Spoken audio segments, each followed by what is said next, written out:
नमस्ते, मैं हूं सुरेश कुमार एकलवे और आप देख रहे हैं हिंदुस्तान न्यूज एंड टिप्स।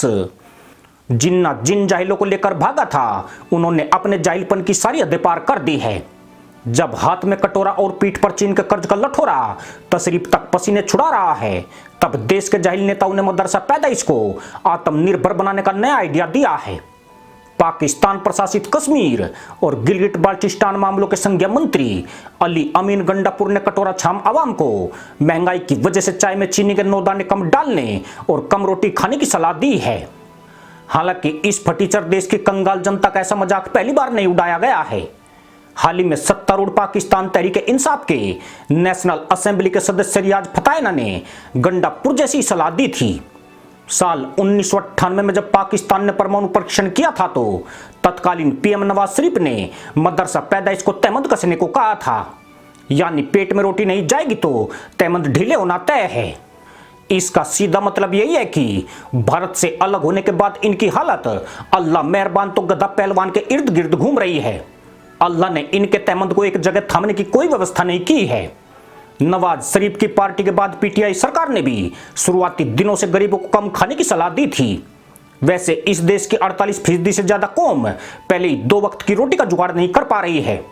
ऐसे में उन्हें और कम खाने की सलाह से कई हुरों के तबेले में अड़कमटा मच जाए। पर इस सच्चाई को झुटलाया नहीं जा सकता है कि किसी भी देश में महंगाई का असर गरीबों पर ही पड़ता है। दुखद यही है कि इसकी जिम्मेदारी भी गरीबों के ऊपर डाल दी जाती है। किसानों के पास तो घर का अनाज दाल गुड़ सब कुछ होता है, लेकिन मजदूर वर्ग के बारे में सरकार कभी नहीं सोचती है।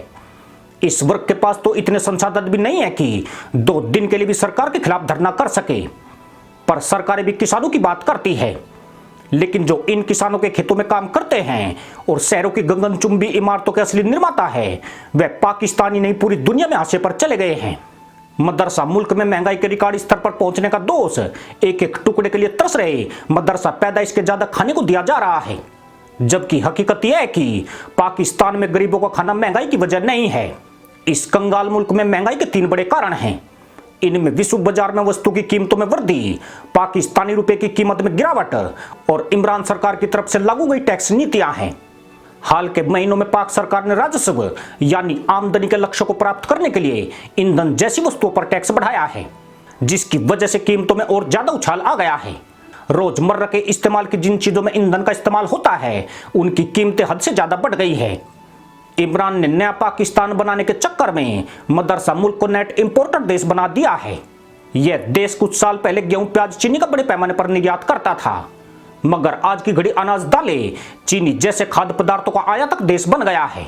इमरान के भांग की खेती और जैतून के तेल की पैदावार बढ़ाने का फंडा और मुर्गी का अंडा सब तशरीफ उठाने गिराने के बीच फूट गया है। रही सही कसर आईएमएफ ने पूरी कर दी है।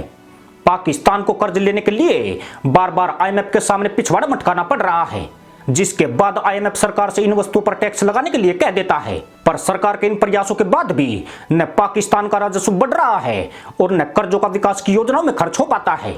यह सारी रकम देश पर चढ़े कर्जों का सूद उतारने में चली जाती है।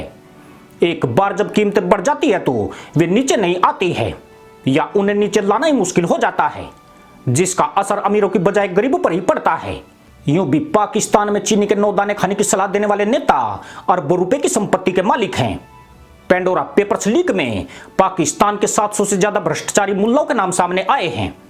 इसलिए ऐसे नेता किसी भी देश में हो, उन्हें गरीबों को सलाह देने से पहले अपने गिरबान में जरूर झांक लेना चाहिए।